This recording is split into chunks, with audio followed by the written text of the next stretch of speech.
요즘 제가 오늘 제가 1시간 반, 지난번에 제가 며칠 전에 한 30분 정도, 그리고 오늘 1시간 반에 걸쳐 가지고 로버트 키요사키의 그 부자 아빠 가난한 아빠, 이 책을 다 읽었어요. 다 읽고 자, 이걸 이제서야 제가 읽게 되었는데, 그동안은 제가 읽어야지 하다가 부의 인문학이든 부자 아빠 가난한 아빠든 너무 늦게 읽었습니다. 근데 늦게 읽은 배경에는 저는 그동안 기법, 투자의 기법, 그러니까 경매든 부동산 매매 기법이든 그런 것, 또 상가 투자든 토지 투자든 이런 무언가를 사는 방법에 대해서만 이렇게 몰입을 했었는데, 그게 문제가 아니고 실질적으로 가장 중요한 것은 이 재테크 마인드예요. 재테크 마인드에서 우리가 사는 것보다 더 중요한 것은 판다는 거고, 그리고 그냥 단순히 사는 게 아니라 더 싸게 사는 방법, 그리고 이 부동산 만 계속 투자할 것인가, 이 투자를 하면서도 무언가 다른 추가적인 활동을 통해서 수익률을 더 극대화할 수 있는 방법은 없을까에 대해서도 참 고민을 하게 된 계기가 된 것 같습니다.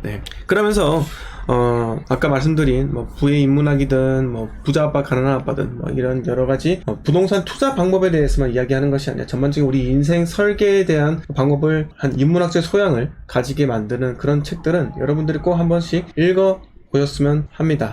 마찬가지예요. 유튜브 방송을 여러분들께서 보면 참 좋은 도움 돼요.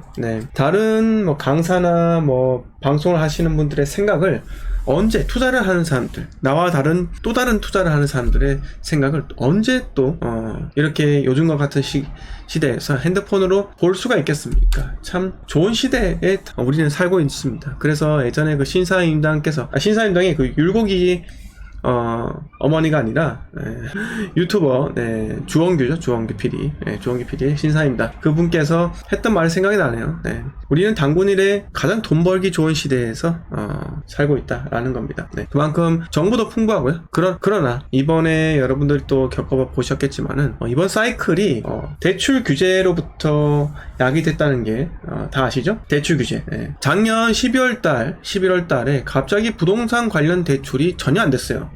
전혀 안 되면서 그때 1차적인 공포의 충격들이 시장에 다가왔고, 그러자 이제 서서 매수 심리가 식고 있는 걸 저는 목격을 하게 된 겁니다. 그러면 제가 말씀드렸던 거, 집을 사지 마세요 라고 말씀을 드렸던 것이고요. 참 위험했던, 지금 벌써 이제 작년에 대출 규제한 시점부터 거의 1년이 흘렀습니다. 여러분들께 생각을 곰곰이 한번 떠올려보세요. 기억을 곰곰이 떠올려보시면은, 제가 말씀드린 시점은 작년 11월 12월이에요. 근데 본격적으로 부동산에 거품이 있다, 대폭락 중이다 라고 뉴스에 나온 건요, 불과 몇 달이 되지 않았습니다. 윤석열 정권 들어서서 양도세 중과 유예가 발표가 되자마자 그때부터 이 부동산이 하락한다는 그런 뉴스가 빗발치게 되었고요. 실제로 하락하게 되었고요. 그런데 제가 보았을 때는 이미 수많은 지역들이 하락의 길로 가고 있었다는 겁니다. 자, 오늘 제가 이렇게 실거래가를 제가 주로 많이 계속 받아보는데, 세종시에 갑자기 새뜸마을 1단지 메이저시티가 4억 3천이 뜬 거예요. 놀래가지고 제가 놀래가지고 들어와서 보니까 직거래다. 정말 다행인 것 같다라는 생각이 또 들더라고요. 근데 4억 3천 나와도 투자금이 1억 8천, 거의 2억 가까이는 들어가는 겁니다. 2억 가까이 들어가고. 근데 세종시 같은 경우는 제가 지속적으로 말씀을 드리지만, 박앤세일은 아마 올해가 끝이 났다라고 생각이 들고, 이제 전세가의 상승이 있고, 제가 세종시가 박앤세일이 끝났다는 이유가 계속 말씀드리지만은 2017년 4월 된 아파트가 6억대라는 거예요. 6억대.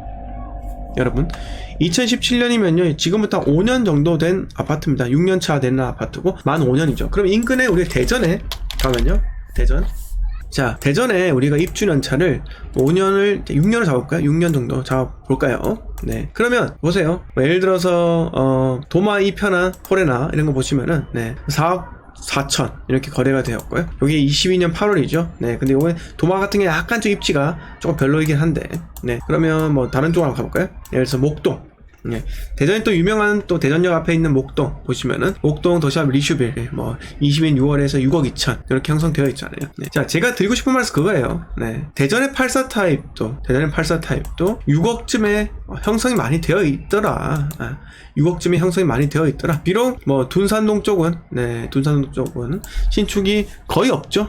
신축이 있을 수도 없죠. 네. 근데 뭐 이런 것들은 뭐 중촌역 프로즈 센터파크 이런 것들은 뭐 기찻길 바로 옆에 붙어 있으니까 뭐 싼 거고요. 네. 그런데도 제가 말씀드리고 싶은 거는 84타입 6억대면요 광역시에도 아직까지 많다는 겁니다. 대전에도 특히 뭐 예를 들어서 유성 오토그라는 리빙폴에 뭐 이런 것도 용적률 209%이긴 하지만 거의 6억에 근처에 있고요. 그 다음에 도안 같은 경우는 마찬가지로 도안 신도시 뭐 이거 같은 경우는 트리플 시티 크레포와 뭐 레이크폴에 트리플 시티 레이크폴에 같은 경우도 7억대 일단 형성이 되어 있고, 제가 주로 지표로서 많이 말씀드리는 아파트가 여기에요. 트리플 시티 5단지 같은 경우는 지금 이제 10년이 됐나요? 10년? 몇 년이죠? 네, 거의 9년차 되어 가는데 이제 6억이 깨졌잖아요. 네, 6억이 깨졌고 보통 5억 후반대에 이렇게 형성이 되어 있습니다. 이 금액대가 언제냐면 한 2020년 초반? 네, 2019년 연말 그때 가격으로 이미 돌아왔다는 겁니다. 코로나 이전에 벌써 돌아왔죠. 네, 코로나 이전. 코로나 이전의 가격대로 지금 국토부 장관이든 뭐든 바라고 있지 않습니까? 네. 근데 벌써 지금 보시면은 광역시 대전 광역시 아파트 역시 6억대에 안착하고 있는 거 봐서는 세종시가 이제 행정수도인데 행정수도 마찬가지잖아요. 네. 그 가격대가 전국적인 투자의 관심대가 있는 세종시가 6억대 라는 것은 이제 적정한 가격대로 일단 떨어진 거 아닌가 생각이 들기도 합니다. 그래서 아마 매매가 추가로 더 하락하기 위해서는 더 큰 경기 침체든 공포 이런 것들이 있어야 되는데, 세종시 같은 경우는 뭐 전세가가 앞으로 계속 상승될 것은 자명하다는 거죠. 왜? 입주 물량이 적답니다. 네, 적다라는 겁니다. 네, 적다라는 거예요. 다만 전세가가 금방 또 반등하지 못할 이유는요, 대전의 입주 물량이 올해와 2024년도에 입주 물량이 많기 때문에 생각보다 우리가 생각하는 것보다는 전세가 상승 속도가 조금 더딜 수는 있습니다. 하지만 보시면 트리플시티 같은 경우는 전세가가 얼마예요? 3억 5,500이죠. 근데 세종시 같은 경우는 전세가가 3억 이하입니다. 2억대는 많다는 거예요. 그러면 대전에 올랐던 그 집값에 좀 등골이 좀 그런데 등골이 휘청하는데 라고 하면은 세종시로 또 넘어갈 수 있는 확률도 있고, 또 매매 대전 거 빨리 처분하고 이번 기회에 세종시에 매수하는 분들도 계실 거다 라는 겁니다. 그래서 이 수요가 조금씩 더 유입이 될 것이기 때문에 저는 세종시가 올해 박앤세일이 마지막이고 앞으로는 전세가 상승이 조금씩 생기면서 점차 안정적인 상황으로 갈 것이다. 그래서 세종을 제가 매수하라는 포인트는요, 무주택자 정말 절묘한 기회고요. 1주택자들한테도 좋은 찬스다 라는 겁니다. 잘 한번 갈아타는 것도 고민 한번 해보셨으면 합니다. 네, 재난님 반갑습니다. 꿈나무님 반갑습니다. 네, 이수경님 반갑고요. 실시간 처음이에요? 아이고야. 꿈나무님께서 작년 DSR 대출로 실수요자들이 많이 못 들어오게 한 게 큰 듯이요. 맞아요. 네, 대출 규제 때문에 실질적으로 실수요자들이 적게 들어왔다는 거죠. 네, 이렇게 말씀드리겠습니다. 네. 자, 아무튼 오늘 제가 방송을 안 하려고 했는데, 멤버십 방송만 하려고 했었는데, 그래도 좀 소통을 한번 해보고, 네. 방송이 또 중독입니다. 여러분들. 중독이에요. 자, 부자 아빠, 가난한 아빠 책을 딱 보니까는, 가난한 아빠는 이제 석사까지 밟았나? 아직 교육학적으로 좀, 공부를 좀 많이 하신 것 같아요. 그래서 아들에게, 좋은 직장에 들어가야지 돈을 더 많이 벌 수 있다. 이렇게 이야기를 하는 거예요. 그러니까 돈을 위해서 일을 하는 거죠. 돈을 위해서. 하지만 부자 아빠는요, 나를 위해서 돈이 일하도록 만들어놔 라는 주의자입니다. 그래서 학교에서 좀 많이 공부를 한다는 게 부로 이어지질 않는다 라는 뜻이고, 그리고 어릴 때부터 그 로버트 기요사키 로버트와 마이크가 본인 아들이고 부자 아빠가 했던 이런 지시 같은 게 있어요.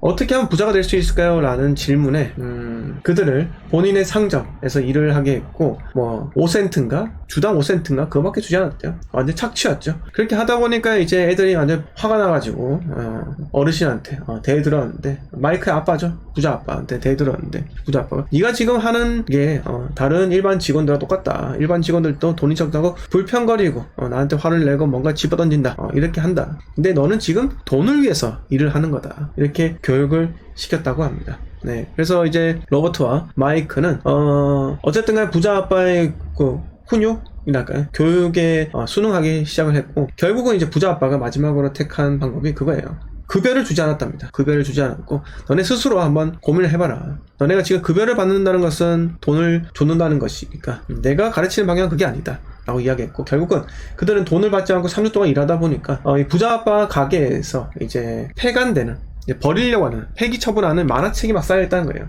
보통 그 만화책이 한 권이 30센트 정도 하는데, 방금 제가 말씀드린 부자 아빠한테서 이제 불을 배우고 싶어하는 이 두 명의 마이크하고 로버트가 열심히 일해서 주당 30센트를 받았잖아요. 그래서 그걸 맨날 만화책을 사봤던 거죠. 근데 어느 순간 부자 아빠의 상점에 딱 보니까는 만화책이 이제 폐간 또는 그런 폐간되다 보니까 이제 폐기가 된다는 거죠. 폐기가 되는 것을 목격을 하고, 이 만화책 저희가 좀 가져가면 안 될까요? 라고 하니까는 그 상점에 일하던 직원이, 그래 가져가 되는데 이걸 딴 데 되팔면 안 돼, 이렇게 이야기를 했다더군요. 네, 그래서 본인들이 이제 지하 창고 같은 걸 찾아가지고 이제 폐기되는 만화책을 쫙 이제 깔아놓고 거기를 이제 만화방, 요즘 말로 하면 만화 카페 이런 걸로 만들었다고 합니다. 그래서 마이크 동생을 그 사서로 채용을 시켜가지고 주당 1달러를 주고 그 동네 아이들한테 3시간 동안 만화책을 마음껏 보는 대신에 30센트를 받았다고 합니다. 그러면서 이제 부를 축적을 한 거죠. 본인들 뭐 한 게 없잖아요. 네. 그러니까 본인을 위해서 돈이 일하도록 만든 그 환경을 만드는 거예요. 그런데 이제 그렇게 장사 잘 되다가도 이제 한 3달 정도 흐르니까 결국은 뭐 그쪽의 마을에서 이제 아이들끼리 싸움이 일어나고 하다 보니까 부자 아빠가 이제 좀 그만해라 라고 해서 이제 나오게 되었고요. 결국 이제 로버트 기요사키 그분께서는 하와이에서 하와이 또 미국에서 본토에서 부동산 투자를 좀 많이 하셨어요. 부동산 투자하기 전에 다양한 경험을 쌓았습니다. 쌓은 게 뭐 예를 들어 가지고 처음에는 3등 항해사로 일을 했대. 뭐 국제무역학을 전공해 가지고 3등 항해를 어떤 그 회사에서 3등 항해사를 있었는데 1979년인가? 89년인지 기억이 안 나는데 하여튼 80년대 아마 80년대 같아요. 80년대에 연봉이 45,000달러였다 합니다. 그때 항해사가요. 왜? 1년 내내 배에 있으니까요. 네. 그래서 딱 그거를 6개월 정도 하고 이제 그만두고, 원래 돈 더 많이 벌 수 있잖아요. 그걸 계속 하다 보면은. 근데 안정적인 직업을 그만두니까, 가난한 아빠가 이제 로버트의 친부가 하는 말이, 왜 그만뒀냐? 너 지금까지 공부시킨 게 좋은 직장을 다니라고 한 건데, 좋은 직장 그만두면 어떻게 하냐? 이렇게 질책을 했다고 합니다. 근데 이미 로버트 같은 경우는 부자 아빠의 그런 교육 방식이 자기 몸에 들어왔기 때문에 본인도 부자 아빠처럼 생각을 했다는 겁니다. 본인은 그 직업으로 돈을 벌겠다는 게 아니라 다양한 경험을 위해서 경험을 하고 추후엔 내 사업에 궁극적인 목표는 개인 사업이라는 거예요. 그래서 거기서 이제 그만두고 나서 이제 들어간 곳이 미국 해병대입니다. 미국 해병대 그 조종사 파일럿으로 이제 복무를 하게 되었는데, 그때 이제 베트남전에도 참전을 했다고 해요. 이렇게 해병대에 이제 자기가 자원을 하게 된 이유는 그거라고 해요. 부자 아빠도 마찬가지 미국 육군에 3년 동안 이렇게 복무를 했다고 하고, 베트남전 아닌가? 하여튼 간에 전쟁을 겪어봤다고 하는데, 네. 그래서 뭐 참전도 하고 이런 과정에서 군대를 통솔하는 방법을 배우고 싶었답니다. 그래서 아까 세상을 그 항해사로 근무하면서 그때 부자 아빠께서 돈은 앞으로 아시아에 몰린다라는 것을 이야기를 했고, 온갖 동남아시아들을 다 돌아다녀봤다고 이야기해요. 네, 나라를 돌아다니면서 세계의 흐름들, 그것을 이제 체득하게 되었고, 그 다음에 미국 해병대 그 파일럿으로 복무하게 되면서 군대를 통솔하는 그 리더십에 대해서 배우게 되었고요. 그 다음에 1년 있다가 또 이제 제대를 했고, 그 다음에 들어간 것이 제록스. 우리 요새 복합계 있죠? 회사에 그 보급된 복합계 있잖아요. 복합계 업체의 회사에 들어가가지고 거기서 탑5, 하와이 내에서 탑5 안에 드는 세일즈맨이 되었답니다. 그 세일즈맨이 그분도 그게 이야기를 하는데, 포기하지 않고 실수를 계속 하잖아요. 세일즈맨 같은 경우는 실수하는 과정에서 본인이 성장하게 되고, 그러니까 부끄럽지 않고 낯짝이 두꺼워지고, 그리고 영업을 하면서 뭔가 대인관계에서 얻을 수 있는 여러 가지 스킬들. 그러니까 이분은 나중에 내가 부자가 되면은 돈을 관리하고 돈이 나를 위해서 일을 하기 위해서는 결국 직원들을 고용해야 되는데, 결국 회사를 이렇게 돌려야 되잖아요. 그러면 회사에서 직원들을 통솔하는 방법을 익혀야 되는데, 그 수많은 이제 과정들을 통해서 이제 본인만의 회사를 세우게 된 겁니다. 그래서 이제 회사 세운 이야기는 거의 나오진 않고요. 나오지 않지만 부동산 투자하는 방법에 대해서는 많이 나오게 됩니다. 거기서 나오는 방식이 오클라호마 주에 있는 한 주택, 그쪽에서 이제 조깅을 하다가 다 쓰러져가는 주택, 한 40년 된 주택을 발견했대요. 발견해가지고 집주인이랑 이야기하다 보니까는 집주인이 뭐 1년 동안 집을 내놨는데 팔리지 않는다 라고 해가지고 거기서 이제 가격을 상당히 많이 후려쳐가지고 집을 사게 됩니다. 근데 집을 사가지고 이제 대학 교수한테 세를 줬는데, 차포 다 떼니까 한 달에 남는 돈이 $40밖에 되지 않았대요. 이거 투자 실패한 거 아닌가? 이렇게 이야기를 했는데, 그때는 부동산의 어두운 시기였답니다. 부동산의 어두운 시기. 그래서 좀 후회를 좀 하고 있었다고 하는데, 갑자기 미국에서 캘리포니아에서 우선적으로 부동산 광풍이 일어났었고, 그 다음에 또 이제 오클라호주에 마찬가지로 이제 부동산 가격대가 오르면서 3배인가 2배인가 주고 팔았다고 합니다. 그러면서 또 다른 곳에 사고, 또 다른 암흑기 있죠. 암흑기에 사고, 또 암흑기 있는 곳에 사고, 그렇게 하다 보니까 자산이 축적이 되어가지고 어마어마한 부를 축적을 했다고 하는데, 여러분 제가 말씀드리는 부분도 마찬가지예요. 저는 실전에서 저만의 이제 부동산에 대한 지론, 그러니까 논리, 사고방식을 저만의 방식으로 저는 체득을 했다는 거죠. 저는 부동산을 공부하면서도 저 책을 주로 많이 읽었지, 그 저자의 강의나 유료 강의, 부동산 강의 찍어주는 그런 강의는 제가 들어본 적이 단 한 번도 없습니다. 제가 스스로 저만의 논리와 사고방식을 만든 뒤에 로버트 기요사키의 그 책을 딱 보니까 이분이 추구하는 방향하고 내가 추구하는 방향이 동일하네. 상당히 기분이 좋더라고요. 그 말이 뭐다? 가장 어두운 시기에 우리가 투자를 해야 한다는 거예요. 여러분, 그게 중요해요. 그냥 오르고 있는 지역에 막 들어가는 게 아니라요. 제가 저번에는 계속 말씀드렸잖아요.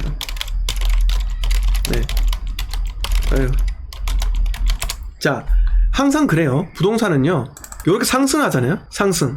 근데 사람들이 매수를 하는 포인트는요, 보통 이 시점이에요. 이 시점에 거래량이 터집니다. 왜 그래요? 보통의 인간들은요, 오르면 삽니다. 오르면 사요. 안 그래요, 여러분들? 맞지 않습니까? 여러분들의 부동산 투자에 관심을 계기가 암흑기일 때 관심을 가지신 분이 많을까요? 아니면은 오르기 때문에, 이렇게 맛있게 오르기 때문에 관심을 가지십니까? 당연히 후자겠죠. 맛있게 오를 때 관심을 가진다는 겁니다. 인간의 본능이 그래요. 그러니까 맨날 주식들 다 물리죠. 자, 근데 제가 말씀드리잖아요. 요 시기 있죠? 내가 이때 사잖아요. 이때 사면은 여기까지 포인트가 아주 짧아요. 이게 1년이 안 될 수 있습니다, 여러분. 내가 사고 나서 1년도 안 되는 시기만, 그러니까 5개월, 6개월만 더 오르고 말 수도 있다는 거예요. 왜 그럴까요? 부동산은요, 가격이 비싸면은 수요가 떨어져요. 그건 아셔야죠. 그러니까 이 거래량이란 게 가격대가 올라갈수록 점차 줄어드는 거예요. 수요가 감소한다는 거죠. 수요가. 그러니까 오르면 오를수록 우리는 적은 거래량에 의존을 하게 되는데, 적은 거래량이란 것은요, 하락할 때 방어를 할 수가 없는 겁니다. 하락할 때 방어를 할 수 있는 유일한 방법이 뭐예요? 하락해서 방어할 수 있는 방법, 유일한 방법? 전세시장이에요. 전세시장. 전세가. 즉 전세가랑 매매가랑 괴리율이 크면 클수록 하락의 가능성은 매우 높습니다. 이 말씀 드리려는 게 아니고, 어쨌든 내가 사고 나서 오르는 때까지 걸린 시간이 1년도 안 될 수도 있기 때문에, 부동산은요, 이제 6에서 45% 일반 과세를 받기 위해서는 얼마를 보여야 됩니까? 2년을 보유해야 돼요. 2년. 그러면 내가 사고 나서 5개월, 6개월 동안은 올랐겠지만은, 그 다음부터는요, 이렇게 된다는 거죠. 이렇게. 또 떨어질 수도 있다는 거예요. 그러면 나는 2년 되는 시점이 만약에 이때다. 이때가 2년 되는 시점이다. 그러면 이때 내가 팔려고 노력해봤자 하락을 하기 때문에, 심리가 꺾였기 때문에 나는 좀 더 가격대를 떨어뜨려서 매도할 수밖에 없는 겁니다. 이해하셨죠? 만약에 제가 다시 그려볼게요. 만약에 이렇게 해서 올랐고, 너무 가파르죠? 이렇게 해서 올랐고, 그 다음에 이렇게 해서 이렇게 하면 된다. 그래서 이 시기가 내가 샀던 시기하고 이 시기가 딱 공교롭게도 2년이에요. 2년. 여러분, 지방에 투자하다 보면 정말 이런 게 많아요. 그러면 우리가 어떻게 해야 되겠습니까? 안 팔린다니까요.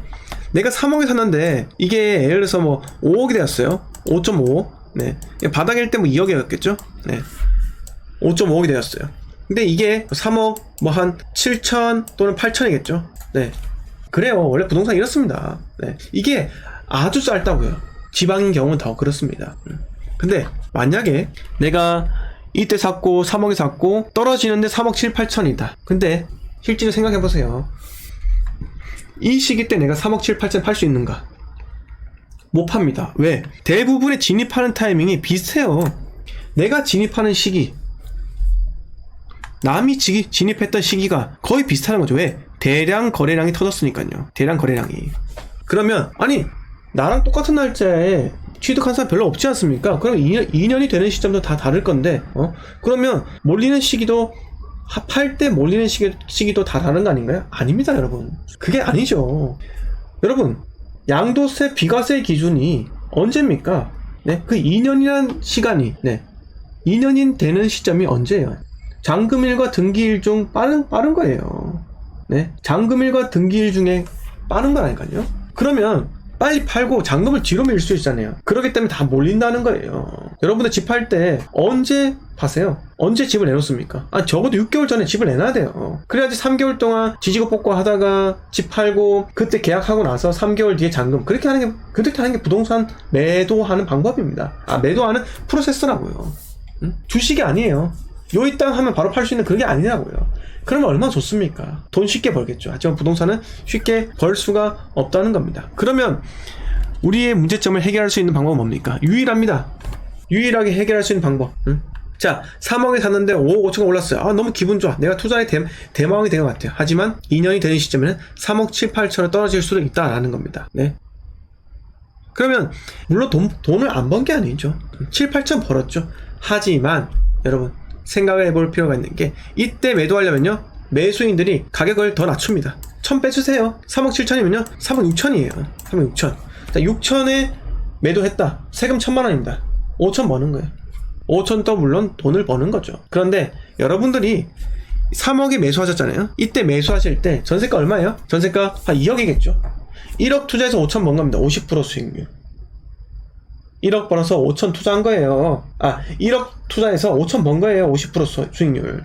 2년 동안. 그런데 여러분, 암흑의 시기, 동틀 때가 가장 어둡다 하잖아요. 그때 내가 들어간다. 이때 2억일 때 들어간다. 네. 이때부터 이때까지 2년일 가능성이 매우 높다는 거예요.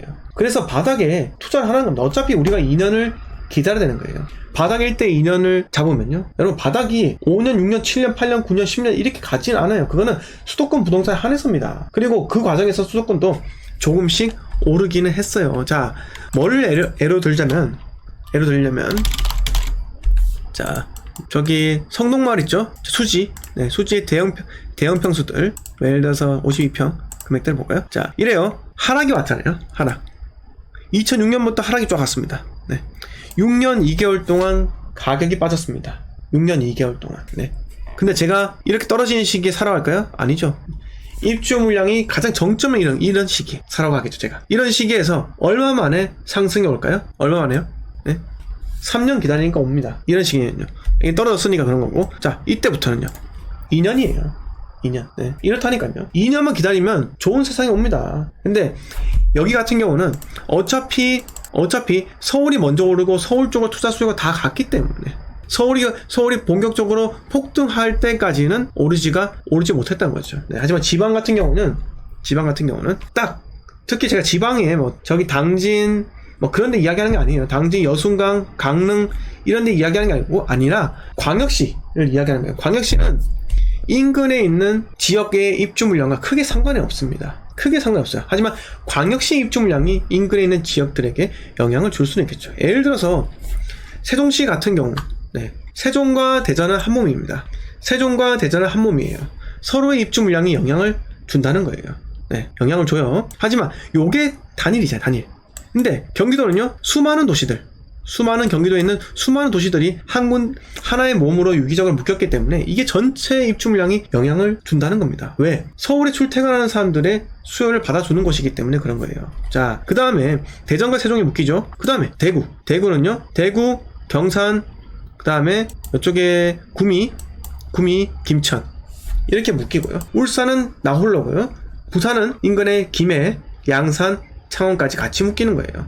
왜? 부산 출퇴근도 많다는 거예요. 자, 그리고 광주는요, 광주는 나주, 이 정도밖에 없습니다. 나주시 여기. 네. 그래서 광역시 같은 경우는 그 지역의 인근에 밀집된 그런 연계된 지역들의 그 입주 물량이 줄어들면 줄어들수록 바닥을 치고 빨리 올라간다는 겁니다. 그러면 가장 어두운 시기에 내가 매수를 하기만 한다면 분위기는 2년만 기다리면 분위기는 괜찮아질 확률이, 회복장에 탈 확률이 매우 높다라는 겁니다. 네, 클로버 하우더님 반갑습니다. 서문단님 반갑고요. 라피타님 반갑습니다. 리버사이드님 반갑고요. 녹차님 반갑습니다. 네, 미니님 반갑고요. 파크님 반갑습니다. 자, 오늘 딱 30분 정도만 방송을 했는데요. 방송을 한 이유는 일단은 멤버십 방송을 하기 때문에 여러분들한테 좀 홍보도 좀 하고 멤버십 방송에 좀 많이 유도하기 위한 자본주의 때문에 제가 하는 목적도 있고요.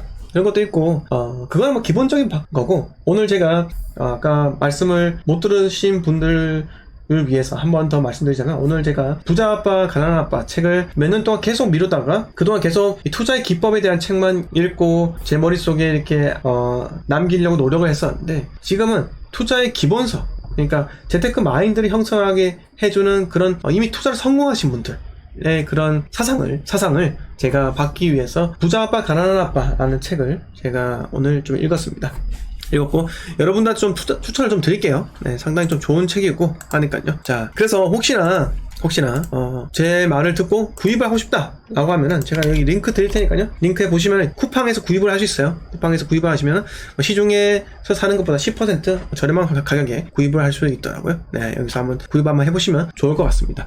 저는 한 달에 한 권은 반드시 책을 읽으려고 합니다. 책을 통해서 지식의 함량도 중요한데 제 머리를 이 복잡했던 이런 생각들 있잖아요. 이거를 씻어내리고 씻어버리고 브레인워시랄까요? 네, 하여튼 그러면서 새로운 마음으로 뭔가 한 주를 마무리하거나 한 달을 또 마무리하거나 그러면서 새로운 한 주 또는 새로운 한 달을 출발할 수 있는 그런 원동력이 되지 않나 이렇게 생각이 듭니다. 자, 오늘 방송 마음에 드셨으면요 구독과 좋아요 부탁을 드리고 이따가 멤버십 방송에서는요 여러분들 자산 포트폴리오 상담을 많이 자세히 해드리기 때문에 멤버십 가입 후 커뮤니티 게시판에 제가 글을 올렸어요. 멤버십 분들만 볼 수 있는 글 거기다가 질문을 남겨주시면요 제가 이따가 밤 10시 방송에서 철저하게 상담을 해드리도록 하겠습니다. 자, 10월 1일 방송 여기까지 하겠습니다. 이상 재테크인은 준생이었습니다. 감사합니다. 자, 그리고 내일은 방송하도록 할게요. 네, 감사합니다.